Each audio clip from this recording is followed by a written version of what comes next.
नमस्कार दोस्तों, हिंदी साहित्य लाभ चैनल में आप सभी का हार्दिक स्वागत है। हम अब 2 यूनिट को लगातार बढ़ाते जाएंगे क्योंकि हमारी एग्ज़ाम बहुत नज़दीक है और हम सभी को ये रिवीजन करना काफ़ी इम्पोर्टेंट हो गया है। जितना हो सके हम लोग ज़्यादा से ज़्यादा रिवीजन करके सिलेबस को कंप्लीट करेंगे और एग्ज़ाम से पहले अच्छी तरह से प्रिपेयर हो जाएंगे। इसलिए अब से हम लोग 2 यूनिट साथ लेके चलेंगे, यूनिट 9 और 10। यूनिट 10 में जो रेखाचित्र है वो है पहला रामवृक्ष बेनीपुरी, जिनका जन्म 1899 ईस्वी में होता है। रामवृक्ष बेनीपुरी, इसका जो रेखाचित्र है वो है माटी की मूर्तें। यह एक रेखाचित्र संकलन है। इसमें कुल 12 कहाँ रेखाचित्रों का संकलन है और इसका प्रकाशन 1946 ईस्वी में होता है। रामवृक्ष बेनीपुरी जो हैं वो कलम का जादूगर के नाम से काफ़ी प्रसिद्ध हैं। एग्जाम की दृष्टि से काफ़ी इम्पोर्टेंट है। इनका जन्म 1899 ईस्वी में और कलम का जादूगर कौन होते हैं ना, रामवृक्ष बेनीपुरी, जो एग्जाम की दृष्टि से काफ़ी इम्पोर्टेंट है। माटी की मूर्तें जो इनका विषय है, उनका सारांश अगर देखा जाए तो इसमें कहता है मानव को अपनी मिट्टी के प्रति जो आसक्ति रहती है, जो प्रेम रहती है, जो भाव रहता है, उसका उत्कृष्ट और बेजोड़ नमूना माटी की मूर्ति में दिखाया गया है। अगर निचोड़ इसका कहा जाए, एक निष्कर्ष या कंक्लूजन जिसको कहते हैं, अगर इसमें कहा जाए तो यही निकलेगा कि मानव को अपनी मिट्टी के प्रति जो आसक्ति रहती है, जो प्रेम रहता है, उसका उत्कृष्ट और बेजोड़ नमूना इस माटी की मूर्ति रेखाचित्र में इसमें दिखाई देता है। रामवृक्ष बेनीपुरी, ये जो 12 रेखाचित्रों में जो संकलन है, इसका हम लोग क्रम बाय क्रम देखेंगे। उससे पहले हम लोग थोड़ा सा रामवृक्ष बेनीपुरी की प्रमुख रचनाओं को देख लेंगे ताकि एग्जाम में हम सभी इसका अध्ययन करके याद किया जा सके। रामवृक्ष बेनीपुरी की जो उपन्यास है वो है पतितों के देश में, काफ़ी इंपॉर्टेंट है, एग्जाम में पूछी गई है। क्या है? पतितों के देश में। कब होता है? 1930 ईस्वी में, पतितों के देश में। दूसरा है कैदी की पत्नी, 1940 में, एक 30 में, दूसरा 40 में, है ना। पतितों के देश में कैदी की पत्नी है, कहाँ पर है? ट्रिक से हम लोग याद कर सकते हैं। कैसे याद कर सकते हैं कि पतितों के देश में कैदी की पत्नी है ना। कब से? 1940 साल से, मतलब 1940, है ना। ये इनका क्या है? उपन्यास है। 2 पतितों के देश में और कैदी की पत्नी। इनका अगर नाटक देखा जाए तो इसमें दिखाता है अम्बपाली, 1940 ईस्वी में। कब होता है? 1940 ईस्वी में। विजेता, 1943 ईस्वी में। तथागत, 1948 में। नेत्रदान, 1948 में। संघमित्रा, 1948 में। सिंघल विजय, 1948 में। सीता की माँ, 1948 ईस्वी में।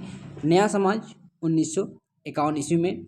शकुंतला, अमर ज्योति, गांव का देवता, काफ़ी इंपॉर्टेंट है, गांव का देवता पूछा गया है ना। ये इनका क्या है? प्रमुख नाटक है। कब होता है इसका प्रकाशन? 1951 ईस्वी में प्रकाशन होती है गांव का देवता। तो ये सब इनका क्या है? प्रमुख क्या है? नाटक है। किसकी? रामवृक्ष बेनीपुरी की। कहानी संग्रह में अगर इनका देखा जाए तो चिता के कुल, 1928 में। क्या है? चिता के कुल, 1928 ईस्वी में इनका प्रमुख कहानी संग्रह है। अब डायरेक्ट हम लोग देखते हैं अब संस्मरण, जो एग्जाम की दृष्टि से जो काफ़ी नज़दीकी चोट करने वाली है, उसको हम लोग जल्द से जल्द देख करके हम लोग आगे बढ़ते चले जाएंगे, जो कि एग्जाम में काफ़ी दिन बचा नहीं है, इसीलिए ये संस्मरण है ना। संस्मरण अगर देखा जाए, मील के पत्थर 1956 ईस्वी में प्रकाशित हुआ। कुल 15 व्यक्तिपरक संस्मरण लेख है ना। अब आत्मकथात्मक लेख अगर देखा जाए तो मुझे याद है 25 संस्मरण है ना। जंजीरें और दीवारें, ये सब क्वेश्चन पूछी गई है। जंजीरें और दीवारें, इनका क्या है? आत्मकथात्मक लेख के रूप में आता है। कुछ मैं कुछ वे, ये इनका क्या है? संस्मरणात्मक लेख है। अब यात्रा संस्मरण में देख लें, काफ़ी इंपॉर्टेंट है। पैरों में पंख बांधकर, 1952 ईस्वी में, काफ़ी इंपॉर्टेंट है प्रकाशित। इस संस्मरण में बेनीपुरी जी ने 19 अप्रैल 1951 से 3 अप्रैल 1951 तक इंग्लैंड, स्कॉटलैंड, स्विट्जरलैंड, फ्रांस आदि देशों का आंखों देखा विवरण डायरी में लिपिबद्ध किया है। कौन सा? पैरों में पंख बांधकर 1952 ईस्वी में। ये क्वेश्चन पूछा गया है कि इनका कौन सा यात्रा संस्मरण जो है वो विदेशी देशों का, है ना, विदेश देशों का वर्णन किया गया है। तो पैरों में पंख बांधकर इनका जो रचना है वो विदेशी देशों का वर्णन किया गया है। दूसरा इनका है उड़ते चलो 1954 ईस्वी में। उड़ते चलो 1954 ईस्वी में प्रकाशित होती है। तीसरा आता है नेपाल में, जो यह संस्मरण बेनीपुरी ग्रंथावली भाग 4 में संकलित है, नेपाल में, है ना। तो इनका क्या है, प्रमुख संस्मरण है जो एग्जाम की दृष्टि से काफ़ी इंपॉर्टेंट सिद्ध होने वाली है। ये रामवेडिच बेनीपुरी की जो रचनाएं हैं उनमें अगर साहित्यिक और वैचारिक निबंध के तौर पर अगर देखा जाए तो इनका आता है हवा पर 1949 में, मसाल 1949 में, नई नारी 1949 में, वंदे वाणी विनायको, ये क्वेश्चन पूछा गया है। वंदे वाणी विनायको 1957 ईस्वी में ये क्वेश्चन पूछी गई है। यत्र तत्र 1975 में, मृत्यु उपरांत प्रकाशित होता है 1975 में, है ना। ये दोनों काफ़ी इंपॉर्टेंट है, वंदे वाणी विनायको और यत्र तत्र, ये क्वेश्चन पूछी गई है। ललित निबंध के रूप में देखा जाए तो सतरंगा धनुष 1937 से 1939 तक लिखे गए इस दलित निबंधों का संग्रह है ना, सतरंगा धनुष, जो काफ़ी इंपॉर्टेंट है। थोड़ा सा इनका जीवनी के विषय में भी देख लेते हैं क्योंकि यहाँ से क्वेश्चन पूछी जाती है। शिवाजी 1925, विद्यापति 1925, लंगट सिंह 1926, गुरु गोविंद सिंह 1926, रोज लुक्सेमबर्ग 1943 ईस्वी में, जयप्रकाश 1947, कार्ल मार्क्स 1951 ईस्वी में, जोंग काई शेक अप्रकाशित इनकी रचना है। अब हम लोग थोड़ा सा आ जाते हैं इनकी डायरेक्ट यात्रा जो संस्मरण है, जो रेखाचित्र है वो है माटी की मूर्तें। ये जो हम लोग देखें ये कुल 12 विभागों में विभक्त किया गया है ना। अब इनको हम लोग 12 की तरीके से देखेंगे जो काफ़ी इम्पोर्टेंट है। रामवृक्ष बेनीपुरी रचित माटी की मूर्ति शब्द चित्र संग्रह का प्रकाशन 1946 ईस्वी में हुआ था, जो कि हम लोग देखें। इसे बेनीपुरी जी ने अपने मामा स्वर्गीय द्वारिकानाथ सिंह और मौसी को समर्पित किया है। काफ़ी इंपॉर्टेंट है, किसको समर्पित किया गया है? द्वारिकानाथ सिंह और मौसी को समर्पित किया गया है, द्वारिकानाथ सिंह और मौसी को, ठीक है। इसको काफ़ी इंपॉर्टेंट है एग्जाम की दृष्टि से। माटी की मूर्ति की मूल पांडुलिपि की पहली कॉपी के पन्ने पर यह लिखा हुआ है। क्या लिखा हुआ है? उनका पहला पन्ना में माटी की मूर्तें, कुछ गवई स्केच, उसी पृष्ठ पर समर्पण के वाक्य है मामा और मौसी को अर्पित। जो इनका जब शुरुआत हम लोग अध्ययन करेंगे तो ये सब पहली पंक्ति या पहली पृष्ठ पर देखने को मिलती है। क्वेश्चन यहाँ से पूछा जा सकता है क्योंकि भूमिका से निश्चित रूप से क्वेश्चन पूछा जा सकता है कि ये किस कथन से या किस रचना से उद्धृत है ना। इसलिए हम लोग बहुत बारीकी तरीके से इसका ध्यान रखने वाले हैं या रखेंगे। माटी की मूर्ति के अधिकांश शब्द चित्र 1940 ईस्वी में लिखे गए। यह बात मूल पांडुलिपि अंकित तारीख 22/9/1940 से स्पष्ट होता है। मतलब पहला जो पांडुलिपि इनका मिलता है यहाँ पर देखने को मिलती है। अगर इनका शब्द चित्र 12 का 12 अगर देखा जाए तो इस प्रकार हैं। कहता है रजिया, पहला आता है रजिया, दूसरा बलदेव सिंह, तीसरा सरजू भैया, चौथा मंगर, पांचवा रूपाकिया जी, देव, बालगोबिन, भगत, भोजी, पंच परमेश्वर, बेजू मामा, सुभान खां, बुधिया। अतः बेनीपुरी अपने अति प्रसिद्ध माटी के मूर्ति को जीवनी कहा है। ये काफ़ी इम्पोर्टेंट है। मतलब माटी की मूर्ति जो इनकी रेखाचित्र है उन्होंने क्या कहा? इसको एक प्रकार से जीवनी कहा है, जीवनी। और इनको शब्दों में या जीवनी चलते फिरते आदमियों का शब्द चित्र माना है ना। चलते फिरते सब चित्रों के चित्र माना है।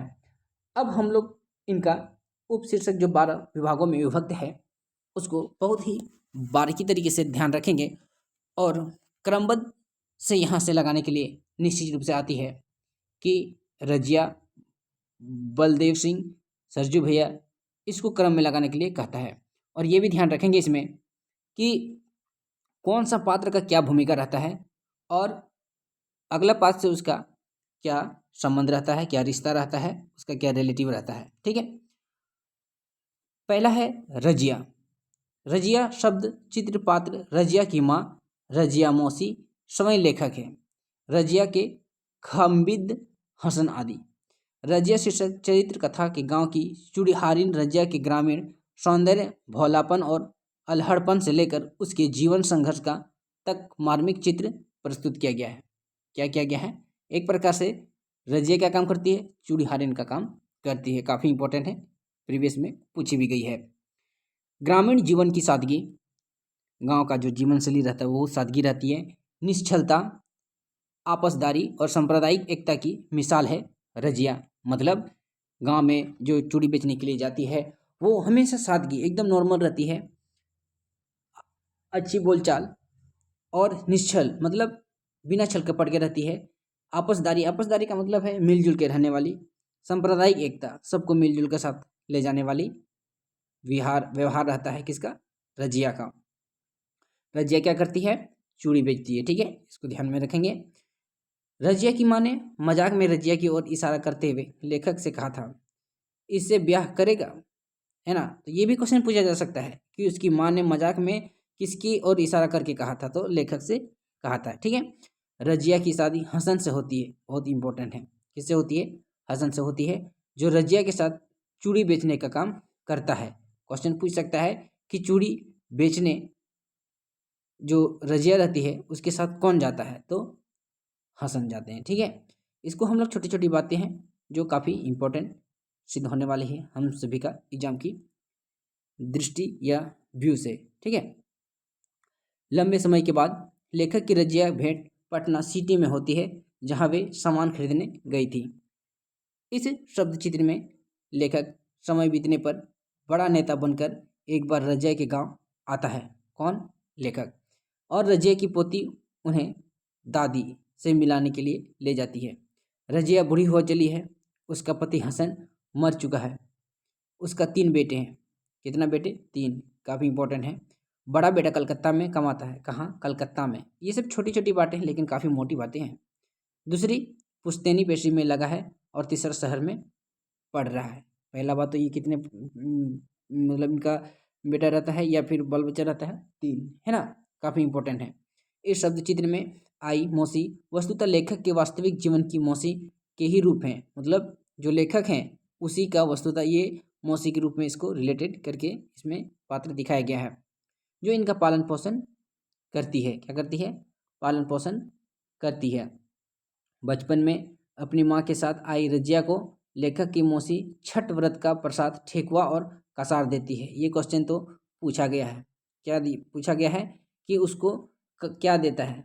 छठ व्रत के समय क्या देता है? तो प्रसाद के रूप में तो ठेकुआ और कसार देता है। ये ना काफ़ी इंपॉर्टेंट है, इसको हम लोग इग्नोर बिल्कुल भी नहीं कर सकते हैं। ठीक है, क्या देते हैं? ठेकुआ और कसार देती है उसको प्रसाद के रूप में। डॉक्टर रामवचन राय रजिया के बारे में कहते हैं। किसके बारे में? रजिया के। बेनीपुरी की इन चरित्र कथाओं में ग्रामीण जीवन की सादगी, निश्चलता, आपसदारी और सांप्रदायिक एकता के चित्र भरे पड़े हैं। रजिया इसकी एक मिसाल है। ये किसका कथन है? रामवचन राय का। क्वेश्चन किधर से भी पूछा जा सकता है कि किसने कहा, किसके बारे में कहा, है ना। दोनों को हम लोग अपनी दृष्टि से बचने नहीं देंगे। अब आता है दूसरा उपशीर्षक जो कि आता है बलदेव सिंह। पहला हम लोग देख लिए जो कि रजिया थी और रजिया का क्या भूमिका रहती है, कैसे उसका नेचर रहता है, क्या काम रहता है, ये सब हम लोग देख लिए। अब हम लोग देखेंगे बलदेव सिंह, इसका क्या भूमिका रहती है। बलदेव सिंह शब्द चित्र के पात्र बलदेव सिंह लेखक का मामा। लेखक के मामा कौन रहते हैं? बलदेव सिंह। ठीक है, जवानी में ही पिता के मर जाने के कारण बलदेव सिंह अपनी माँ के साथ ननिहाल में रहने लगा था। जवान होने पर बलदेव सिंह बंगाल में किसी राजा के दरबार में पहलवानी करता था और खूब रुपये कमाता था। मतलब इसका क्या पेशा था? ये पहलवानी का काम करता था। क्वेश्चन पूछा जा सकता है कि इनमें से कौन सा पात्र पहलवानी का काम करता है? तो बलदेव सिंह। इस शब्द चित्र की शुरुआत पूस महीने की कपकपाती ठंड से होती है, काफ़ी इंपॉर्टेंट है। पूस महीने है ना, पूस जो कि ठंड के समय होती है। लेखक जिस गांव में रहते थे वहां एक भी मुसलमान नहीं था, किंतु फिर भी वहां ताजिया निकाला जाता, लोग लाठी खेलते थे। मतलब इतना ज़्यादा वहां पर उसका प्रचलन था, जो मुसलमान ना होने के बावजूद भी उस खेल को वहां पर मनाया जाता था। बलदेव ननिहाल से आकर अपने पुश्तैनी गांव में रहने की बात लेखक के मामा, जिन्होंने बलदेव चाचा मानता है, उनसे कहता है। लेखक का गांव राजपूतों और अहीरों का ठट्टा माना जाता है। वह काफ़ी इंपॉर्टेंट है ना। राजपूतों और अहीरों का क्या ठट्टा माना जाता है, मतलब अड्डा माना जाता है। मतलब एक प्रकार से हम लोग अधिक संख्या में जो मौजूद रहते हैं ना, उनका दबदबा माना जाता है।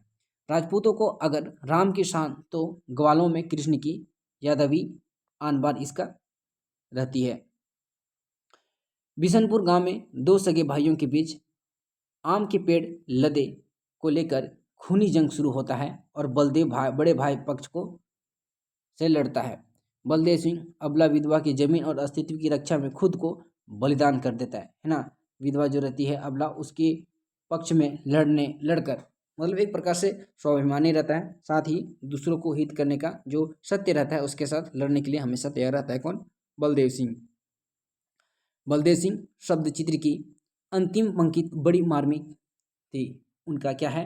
कहता है, एक मोर थी जब मैंने बलदेव सिंह का वह रूप देखा था, आभामय, जीवनमय, यौवनमय, और आज भी एक और है जब हम उन्हें इस मृत रूप में देख रहे हैं। उफ, आह, मतलब एक प्रकार से ये दुख प्रकट करते हैं। क्या? दुख प्रकट कर रहे हैं। तो ये था बलदेव सिंह की मुख्य भूमिका। इसका क्या पेशा रहता है? पहलवानी का काम करते हैं। ठीक है, ये सब छोटी छोटी बातें बहुत इंपॉर्टेंट है हम लोग के लिए। ठीक है, इसको हो सके तो हम लोग नोट डाउन करके चलेंगे, ताकि हम लोग को एग्जाम के समय इसको रिवीजन किया जा सके। आगे कहता है, रंग सांवला, मतलब किसका? सरजू भैया का। तीसरा बिंदु क्या है? सरजू भैया। इनका कैसा है रूप रंग? देखिए, रंग सांवला, भुगली से बड़ी बड़ी टांगे, चिंपंजी की तरह बड़ी बड़ी बाहें, कमर में धोती पहने, कंधे पर अंगोछा डाले, नाक खड़ी और लंबी, बड़ी बड़ी आंखें कटोलों में धंसी, गाल पिचके, गांव के सबसे लंबे और दुबले आदमियों में सरजू भैया की गिनती होती। मतलब इनका जो रहता है सब कुछ लंबा लंबा रहता है। किसका? सरजू भैया की जय, है ना। सरजू भैया गांव के चंद जिंदा दिल लोगों के में से एक हैं। बड़े मिलनसार, मजाकिया और हंसोड़ स्वभाव के हैं। मतलब मिलनसार, है ना, हंसमुख, सबके साथ मिलजुल कर रहने वाले कौन रहते हैं? सरजू भैया। इस निबंध में लेखक ने सूदखोर व्यक्ति की तुलना चीलर से की है। काफ़ी इंपॉर्टेंट है ना। सूदखोर व्यक्ति की तुलना किसी की है? चीलर से की गई है तुलना। एग्जाम की दृष्टि से काफ़ी इंपॉर्टेंट है भाई। सरजू भैया व्यवहार कुशल सामाजिक प्राणी के रूप में आए हैं। ठीक है, मतलब सामाजिक प्राणी, सबसे मिलजुल के रहने वाले, समाज से ही उनका नेम व्रत है। नेम व्रत है। गांव में किसी का बच्चा बीमार हो, बाजार में कोई सामान लाना हो, रजिस्ट्री करनी हो, शादी ब्याह हो, श्राद्ध हो, हर काम में सरजू भैया को आसानी से देखा जा सकता है। मतलब हर काम में वो सामाजिक काम में अपने को क्या करते हैं? सक्रिय रखते हैं। बेनीपुरी जी ने इस निबंध में विक्टर ह्यूगो की अमर कृति ला मिजरेल इस पंक्ति को उद्धृत करते हुए सरजू भैया को इसका आदर्श माना है। डॉक्टर का दरवाज़ा कभी बंद नहीं रहना चाहिए, मतलब ये उनका कथन है। और पादरी का फाटक हमेशा खुला चाहिए। सरजू भैया को निस्संदेह इन दोनों का रुतबा अकेले हासिल है। मतलब वो अकेले उस काम को कर लेता है, इतना एक्टिव वो रहते हैं। लेखक ने सरजू भैया को व्यक्तित्व को अनुकरणीय ही नहीं, वंदनीय और पूजनीय भी बताया है ना। क्वेश्चन पूछा जा सकता है कि इनमें से किस पात्र को अनुकरणीय ही नहीं, वंदनीय और पूजनीय भी बताया गया है? तो इसका सरजू भैया आंसर होगा। सरजू भैया को 5 संतानें हुई, लेकिन पांचों बेटियां। बेटी की चाह के लिए उनकी पत्नी स्वर्ग सिधार चुकी थी। मतलब उनको बच्चे हुए लेकिन सभी लड़कियां हुआ, और मतलब लड़के की चाह में वो उनकी पत्नी मतलब स्वर्गवास हो जाती है। सरजू भैया संपन्न परिवार से थे, किंतु अपनी दानशीलता और सहृदय सीधेपन के कारण धन तो खोया ही, ब्याज पर रुपये लेने के कारण घर और ज़मीन को बेदखली भी स्थिति आ गई। मतलब इतने सीधे साधे थे, मतलब अब वो कर्ज में आना शुरू कर दिए थे, जो काफ़ी सीधेपन है। तो यहाँ पर हम लोग कह सकते हैं कि सीधा होना अच्छी बात है, लेकिन कहाँ टेढ़ा होना है, कहाँ कैसे व्यवहार करना है, ये समाज में जीने के लिए काफ़ी इम्पोर्टेंट है दोस्तों। इसलिए समय के हिसाब से हम लोग अगर खुद को परिवर्तन कर देते हैं तो कहीं ना कहीं जीवन में कम ठोकर लगेगी, साथ ही हम लोग को अपना और अपने परिवार का सुरक्षा भी कुछ हद तक किया जा सकता है। अगला है चौथा बिंदु, मंगर। मंगर मंगर शारीरिक बनावट का वर्णन करते हुए लेखक कहता है, हट्टा कट्टा शरीर, कमर में भाव भगवा, कंधे पर हल, हाथ में पैना, आगे पीछे बैल का जोड़ा। एक प्रकार से अब है ये क्या है, मंगर किसान के रूप में यहाँ पर उद्धृत किया गया है। अपनी आवाज़ की दहाड़ से बैलों को भगाता है। क्या कहता है, इतना जोर से चिल्लाता है कि मतलब वो भगाता है किसको, बैलों को। मेरे खेत की ओर सुबह सुबह जाता, जब से मुझे होश है मैंने मंगर को इसी रूप में देखा है। मतलब उसका एक ही रूप रहता है, कड़ा स्वर एकदम बैल को भगाते हुए। लेखक के अनुसार मंगर का स्वभाव बच्चों के प्रति अच्छा नहीं था, बच्चों से वह चिढ़ता था, वह बच्चे किसको चिढ़ाते। यदि भी बचपन में लेखक को मंगर के कंधे को लेकर बैठना का सौभाग्य का बात रहता है ना। मंगर को पत्नी भगोलिया से 2 संतानें भी इम्पोर्टेंट है। भगोलिया कौन थी, मंगर की घरवाली, है ना, पत्नी आर्यवर्त, ठीक है। भगोलिया कौन थी, मंगर की पत्नी, याद रखेंगे। एक बेटा जो कमाऊ पुत्र बनने के पहले ही वह मर गया, और एक बेटी जो लूली पैदा हुई, है ना। लूली पैदा हुई मतलब थोड़ा सा लंगर टाइप का। मंगर ने अपनी बेटी की शादी बड़ी धूमधाम से की, किंतु एक बार जब मुसीबत के समय उसके दरवाजे पर पहुंचा तो दामाद ने ऐसी बेरुखी दिखलाई और कि मंगर को मोह वहां से समाप्त हो गया, है ना। बहुत अच्छा उसके साथ व्यवहार नहीं किया गया। किसके साथ, मंगर। कौन नहीं किया, उसका दामाद। इस पर से यहाँ पर देख सकते हैं इसका जो रहता है वो उसका पात्र या मतलब वो उसका प्रवृत्ति या फिर एक प्रकार से मंगर का जो भूमिका रहता है वो एक अच्छे आदमी के रूप में रहता है। अब 5वां बिंदु हम लोग देख लेते हैं, रूपा की आजी। ये उप शीर्षक काफ़ी इम्पोर्टेंट है एग्जाम की दृष्टि से, क्योंकि ये रूपा की आजी क्या है, 5वां बिंदु है ना। लेखक ने रूपा को आजी की यह सूरत शक्ल बताया है, लंबी गोरी औरत, भरा पूरा बदन, हमेशा साफ सफ़ेद बगा बग कपड़ा पहने रहती, रौबदार चेहरा, बड़ी बड़ी आंखें, पूरे बदन का ढांचा, है ना, मर्दों जैसा, मानो धोखे से औरत का हो गई है। मतलब इतना उनका मतलब भरा पूरा शरीर है, किनका, रूपा की आजी का, ठीक है। रूपा का एक प्रकार से कह सकते हैं। गांव भर में यह बात प्रसिद्ध है, रूपा की आजी डाइन है। क्या है, डाइन है। ये काफ़ी इंपॉर्टेंट है और बच्चों पर उसका खास नज़र होती है। कितने बच्चे को हंसते हंसते, है ना, शिशुओं को निगल चुकी है, ठीक है। कितना उन्होंने मृत्यु या फिर मतलब खा गया। एक प्रकार से वो अफवाह फैलाता है या फिर प्रथा जो हम लोग कह सकते हैं, है ना। रूपा की आजी के ब्याह के थोड़े ही दिनों उसके ससुर जी और कुछ समय के बाद रूपा दादी का मृत्यु के रूप में पूरे गांव या खबर आग की तरह फैल गई कि रूपा की आजी डायन है। रूपा की आजी ने अपने बेटे रूपा के पिता भी उनके शादी के 12 बरस लगते ही खा गए। पिता के मरने के बाद रूपा का जन्म हुआ था। दुर्भाग्य है कि प्रसूति गृह में ही रूपा की माँ मर गई, ठीक है। इस तरह लोगों ने रूपा की आजी के प्रति यह धारणा बैठ गई कि जो अपने ससुर पति और बेटे और पतों का खा गया वह दूसरों पर क्या तरस खाएगी। ये एक प्रकार से एक अफवाह या फैला हुआ है। तो एक प्रकार यहाँ पर ये एक मूल बिंदु यह है कि ये डायन के रूप में किसको किया जाता था, तो रूपा को। ये काफ़ी इंपॉर्टेंट है हम लोग के लिए, ठीक है। अब अगला बिंदु आता है छठा, देव। देव का भूमिका जो थोड़ा सा देख लेते हैं। तपेश्वर भाई के बगीचे में विलायती अमरूद तोड़ने के कारण देव का एक हाथ टूट जाता है। तो क्वेश्चन में पूछा जा सकता है कि किस पेड़ में चढ़ने के कारण देव का हाथ टूटा, पहला क्वेश्चन। दूसरा क्वेश्चन ये भी हो सकता है इनमें से किस पात्र का हाथ टूट जाता है। तो ये सब जो छोटी छोटी बातें हैं काफ़ी इंपॉर्टेंट सिद्ध होने वाली है ना।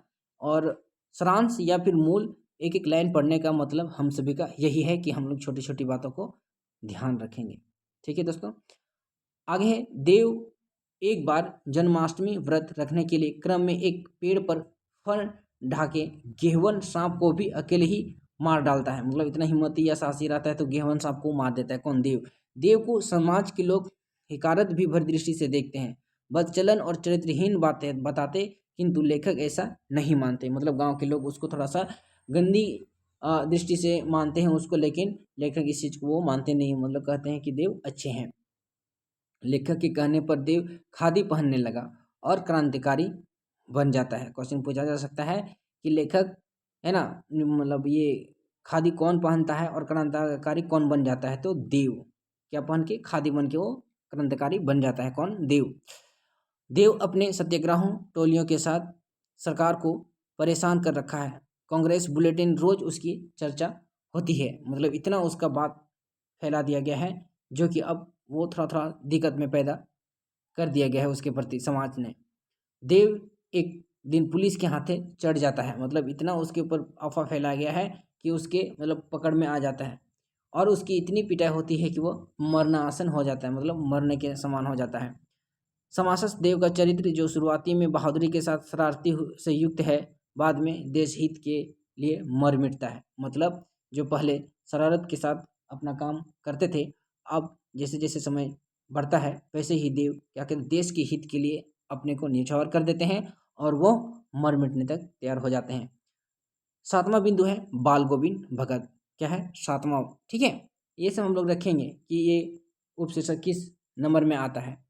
बाल गोविंद भगत तेली थे, मंझोले कद, गोरे चिट्टे आदमी, 60 के ऊपर आयु, बाल के पके पके चेहरे, सफ़ेद बालों से जगमग, शरीर पर कम कपड़े, कमर में लंगोटी, सिर में कबीरपंथियों की कनपट्टी टोली, है ना। यही सब उसका क्या है? शारीरिक बनावट है। किसका?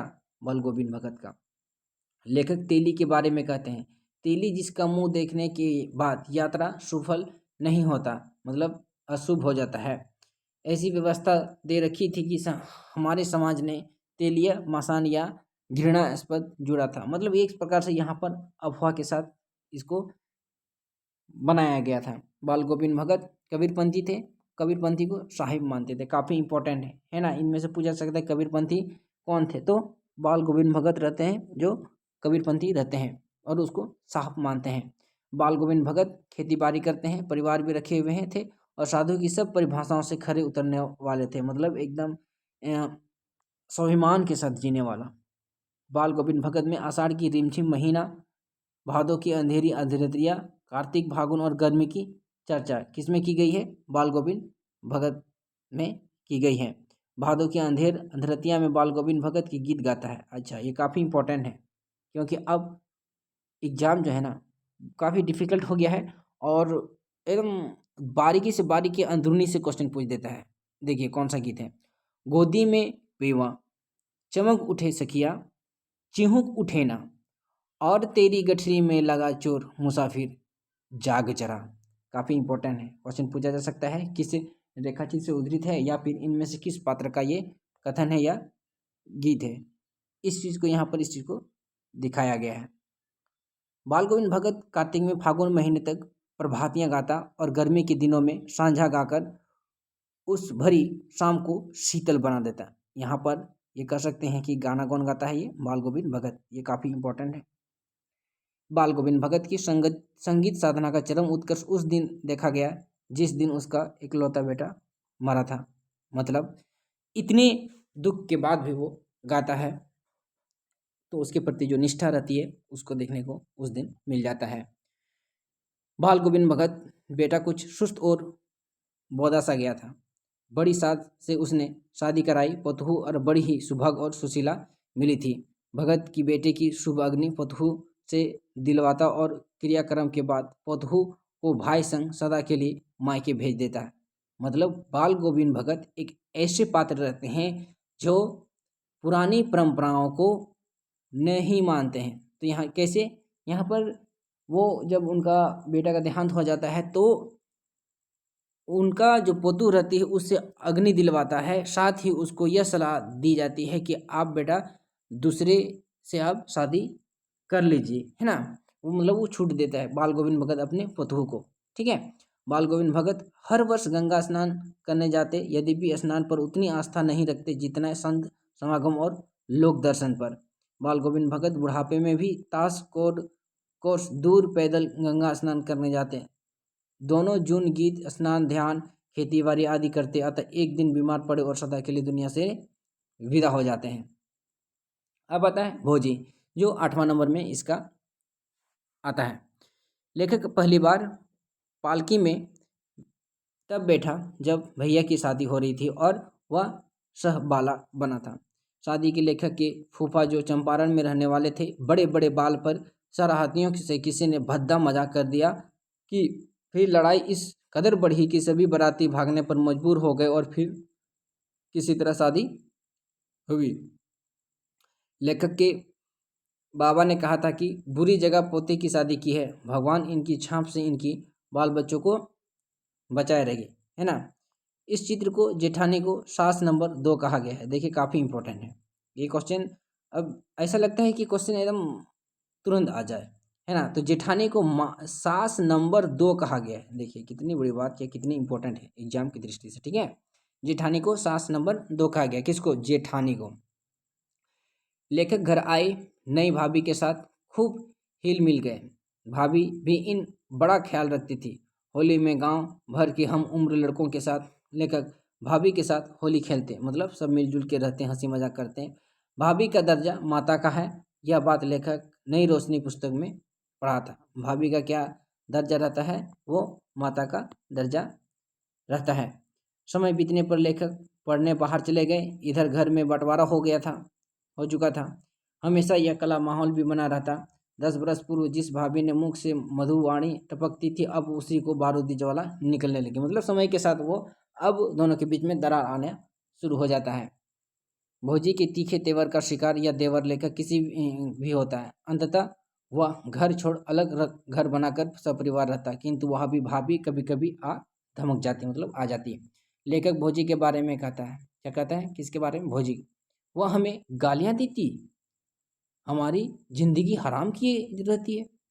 भौजी भले ही लेखक या उसकी पत्नी से लड़े झगड़े, किंतु उनके बच्चों से वह अगाध प्रेम करती थी, खुद अपना दूध तक पिला देती थी, है ना। बच्चों को प्यार करती थी, लेकिन उनके साथ वो थोड़ा सा अनबन रहता है उनका देवर के साथ, ठीक है। लेखक कहता है, आज भौजी नहीं है, मेरी रानी अपने को उनके दोनों बच्चों को धर्म की माँ समझती है, और उन दोनों के शादियों में क्या क्या ना किया। भौजी थी तो कला था, उसकी स्मृति ने उस कला को स्नेह में बदल दिया। तो ये क्या है? 8वां नंबर में आता है क्या? भौजी, जो काफ़ी इंपॉर्टेंट है। अगला आता है परमेश्वर, जो 9वां नंबर सीरियल नंबर में आता है। परमेश्वर लेखक पट्टीदारी व्यक्ति है, ठीक है। बेनीपुरी का रहने वाला है, बेनीपुर का श्री राम गांव से आकर लेखक को यह सूचना देता है कि परमेश्वर बहुत बीमार है, पता चला बचता है कि नहीं। लेखक परमेश्वर के बारे में बताता है कि परमेश्वर फिजूल खर्चे, आवारा है, सारे घर को उन्हें बर्बाद कर दिया। काफ़ी इंपॉर्टेंट है ना। मतलब पूछा जा सकता है कि इनमें से कौन फिजूल खर्ची करता है, ठीक है। कर्ज पर कर्ज किया, पुश्ताना जमीन बेच दी, और अंत में उस साल उसने अपनी बीवी के गहने तक बेचकर गांजा में फूंक दिया। उसने मेरे परिवार की इज्जत में बाटा लगाया, मतलब बराबर 50-50 का। अपने घर वालों को संकट और कष्ट में डाला। कम वक्त मरे ऐसे आदमी का मरना ही ठीक है। मतलब एक प्रकार से पियंकर, है ना, इसको ठहराया गया। किसको? परमेश्वर। लेखक के मन में परमेश्वर के प्रति वितृष्णा होने के बावजूद भी जिस दिन उसकी बीमारी की सूचना मिली, उसी रात उसे देखने पर स्टीमर रवाना हो गया। कहने का मतलब है यहाँ पर घृणा तो रहता है, नफरत तो की जाती है परमेश्वर से, लेकिन जैसे ही पता चलता है कि उनका तबीयत खराब है तो लेखक वहाँ पर दौड़े दौड़े चले जाते हैं। परमेश्वर का घर एक ही राम मड़ैया का है। किसका? राम मड़ैया का है। वहाँ चौका घर, भंडार घर, है ना, शयन घर, उसी में उसकी माँ, पत्नी, भाई, बाल बच्चे, ओसारे के एक कोने में पिताजी और एक कोने में परमेश्वर पुआल पर पड़ा हुआ है। मतलब क्योंकि वो तो पहले इतना अपना पी के या फिर बेच के एकदम संकुचित कर लेते खुद को, कि अब रहने के लिए थोड़ा सा वो काफ़ी दिक्कत हो रही थी। परमेश्वर को कच्चे शकरकंद खाने से भीषण रोग अतिसर हो गया था। क्वेश्चन पूछा जा सकता है कि अतिसर किस बीमारी हो गया था, ये भी हो सकता है, और ये भी पूछा जा सकता है किसको खाने से इसका बीमारी हो गया, तो शकरकंद खाने से, ठीक है, जिसके कारण 104 डिग्री बुखार, दस्त पर दस्त होते जा रहा था। लेखक के अनुसार परमेश्वर आवारा था, किंतु उसकी आवारागर्दी एक ऐसी आग थी जो खुद को ही जलाती और दूसरे को गर्मी और रोशनी देती। मतलब दूसरे के लिए अच्छा होता और अपने को भले ही नुकसान में रहता, लेकिन दूसरों को हमेशा अच्छा से अच्छा काम किए रहता। खेत में तोरी फूली की परमेश्वर की होली शुरू होती। सरसों का पीला फूल देखते ही होली का गीत शुरू कर देता। दशहरे के अवसर पर लेखक के गांव में दसों रात ओझा लोगों के द्वारा भूत खिलावन का रिवाज था। परमेश्वर चाचा लेखक के कहने पर अखाड़ा घाट पर भोजनालय खोलता है। ठीक है, इंपॉर्टेंट है, जिसके लिए वह पत्नी के पास बची आखिरी धन सोने को कंठा बेच डालता है। क्वेश्चन पूछा जा सकता है कि उन्होंने होटल खोला या भोजनालय खोलाने के लिए उन्होंने क्या भेजा था, तो सोने का कंठा बेच दिया था। यदि भी होटल चलता, किंतु पुनः गांजा की पीने की लत से भोजनालय बर्बाद कर देता है। मतलब पीना एक ऐसी लत उनके लिए हो गया जो मजबूर में भी नहीं छोड़ सकता था, और इस कारण से वो क्या हो जाता है, सब कुछ बर्बाद हो जाता है, नष्ट हो जाता है। बेंजू मामा पटना जेल में लगभग 20 बरस, मतलब ये चौथा, ये 10 वाला है। ठीक है, काफ़ी इंपॉर्टेंट है। कहता है बेजू मामा पटना जेल में लगभग 30 बरस तक रहे। वह इस जेल में कैदियों के मामा, है ना, वर्डरों के मामा, जमींदारों के मामा और पटना जेल के तमाम लोगों के मामा थे। तो काफ़ी पूछ सकता है कि इनमें से कौन सा पात्र जेल में अपना जीवन व्यतीत करते हैं, तो बेजू मामा। कौन? बेजू मामा। कितने वर्षों तक? 30 वर्षों तक। कितने? 30। ठीक है। बेजू मामा चोरी के जुर्म में हर बार 2 साल के लिए जेल जाते। कितने? 2 बार हर साल। चोरी भी ऐसी कि 30-40 साल सजा भुगत चुके, किंतु एक बार भी 30 रुपये तक भी चोरी नहीं कर पाए। बेजू मामा जेल में बीमार रहने के बावजूद भी बिना किसी के गले फूले की क्यारी ठीक करना और सींचना आदि काम करते थे। मतलब उनका तबीयत खराब होने के बावजूद भी वो छोटी छोटी बातें, छोटी छोटी काम में वो हमेशा हाथ अपना फैलाते रहते। जेल में बीमार बेजू मामा को दवा दारू देने का काम मेट क्या करता था? मेट बीमार बेजू मामा को दवा देते हुए डबाई आंखों से कहता, तुम इस बार मरोगे मामू, कहकर उसने दवा को प्याली उसके हाथ में दे दी। जेल में बंद लेखक बेजू मामा सूरज और गांधी बाबा, है ना, गांधी बाबा के बारे में हाल पूछते। बेजू मामा पटना जिले के बाढ़ सब डिवीजन के रहने वाले थे। जेल में बैल की चोरी के जुर्म में वे आए हुए थे। किसकी जुर्म में? बैल की चोरी के जुर्म में। काफ़ी इंपॉर्टेंट है। ठीक है। बेजू मामा एक प्रकार से किसान थे और कर्ज लेकर गंगा पार बैल खरीदने गए थे, किंतु अचानक पापी मन उसे रात में बैल की चोरी करने पर मजबूर कर देता है। तो एक प्रकार से यहाँ पर देख सकते हैं बेजू मामा का जो चरित्र रहता है वो एक प्रकार से जेल में व्यतीत करने रहता है। अब आता है 11वां नंबर में, वह है सुभान खां। सुभान खां का क्या चरित्र रहता है? लेखक सुभान खां की लंबी सफ़ेद चमकीली चमकती रोब बरसाती दाढ़ी में अपनी नन्ही उंगलियों को फेरता हुआ कहता, क्या आपका अल्लाह पश्चिम में रहता है या पूरब क्यों नहीं रहता, है ना। इसके ऊपर वो क्या कहते हैं, वार्तालाप करते हैं। और लेखक के पूछने पर कि आप नमाज पश्चिम मुंह खड़े होकर क्यों पढ़ते हैं, सुभान खां कहते हैं पश्चिम मुल्क में अल्लाह के रमूल आए थे। कौन? रमूल। जहाँ रमूल आए थे वहाँ हमारे तीर्थ है, इसलिए हम तीर्थों को की ओर मुंह करके अल्लाह को याद करते हैं। सुभान खां एक अच्छे राज मिस्त्री हैं और उनकी चमकती सफ़ेद दाढ़ी लेखक के लिए विशेष आकर्षण का केंद्र है। ठीक है। क्या रहते हैं, इनका क्या भूमिका रहता है, तो राजमिस्त्री रहते हैं। कौन? सुभान खां। सुभान खां के काम और अल्लाह, यही 2 चीज़ें संसार को प्यारी लगती है। मतलब उनके लिए काम और अल्लाह, 2 ही चीज़ से उनको प्रेम है। देवी देवताओं और हुसैन के दरगाह पर मनोतियों के बाद लेखक का जन्म होता है, अतः लेखक 9 वर्षों की उम्र तक मुहर्रम के दिन मुसलमान बच्चों की तरह ताजियों के चारों ओर से रंगीले छड़ी लेकर गले में गंडे पहनकर घूमता था। कौन? सुभान खां, है ना। काफ़ी इंपॉर्टेंट है सुभान खां। इस प्रकार से देख सकते हैं उनके उनका जो भूमिका रहता है वो एक अच्छे पात्र के रूप में रहता है। लेखक यद्यपि नास्तिक है फिर भी मौके पर उसकी पत्नी गांडे और बंधियां पर बांध देती है। कहता है इस शब्द चित्र में मुहर्रम बनाने के पीछे की कहानी को बड़े मार्मिक ढंग से प्रस्तुत करते हुए हुसैन साहब और 72 स्त्री पुरुष बच्चों की दर्दनाक मौत के बारे में बताया गया है। इस शब्द चित्र के अंत में लेखक कहते हैं मेरा सिर सिजदे में झुका है ना, मेरा सिर सिजदे में झुका है करबाला के शहीद के सामने। मतलब उनकी दया और उनकी दृष्टि, उनकी जो प्रेम की जो भावना, उसके रूप में मेरा सिर झुका है। करबला के शहीद के सामने मैं सप्रेम नमस्कार करता हूँ अपने प्यारे सुभान दादा को, है ना। वस्तुतः सुभान खां शब्द चित्र में सांप्रदायिक सद्भाव और एकता का चित्र खींचा गया है। सुभान का चरित्र हिंदू मुस्लिम एकता और भाईचारे के रूप में प्रेरणादायी है। अगला है बुधिया। बुधिया जो रहता है लास्ट रहता है 12वां नंबर, जो एग्जाम की दृष्टि से काफी इंपॉर्टेंट है। इस संग्रह का अंतिम शब्द चित्र बुधिया एक ऐसी 7-8 साल की बच्ची की कहानी है जो बकरी चराती है। काफी इंपॉर्टेंट है। पहला बात तो इनका जो उम्र रहता है वो 7 से 8 साल रहता है और उनका काम जो रहता है वो बकरी चराने का काम रहता है। ये सब क्वेश्चन पूछी गई है। बुधिया की पाठियाँ लेखक यहाँ चमेली की ताजी नरम नरम पत्तियों को तोड़कर खाती है। किसकी? चमेली की। बुधिया जवान होती है, उसकी चंचलता के कई किस्से गांव में है। जगदीश लेखक से कहता है कि किसी वृंदावन में एक थे गोपाल, 1000 थी गोपियां, यहाँ एक गोपी और 1000 गोपाल, है ना। एक एक प्रकार से एक प्रकार से क्या करते हैं, दोनों के मतलब उल्टा करके इसको तुलना किया गया है। इस सब चित्र में बुधिया के बचपन में जवानी और जवानी से अंधेर उम्र तक का दृश्य इसमें इनका वर्णन किया गया है। मतलब बच्ची से लेके बड़ी बूढ़ी तक, जवानी तक। बुधिया की शादी हो जाती है, वह 4 बच्चे की माँ बन जाती है।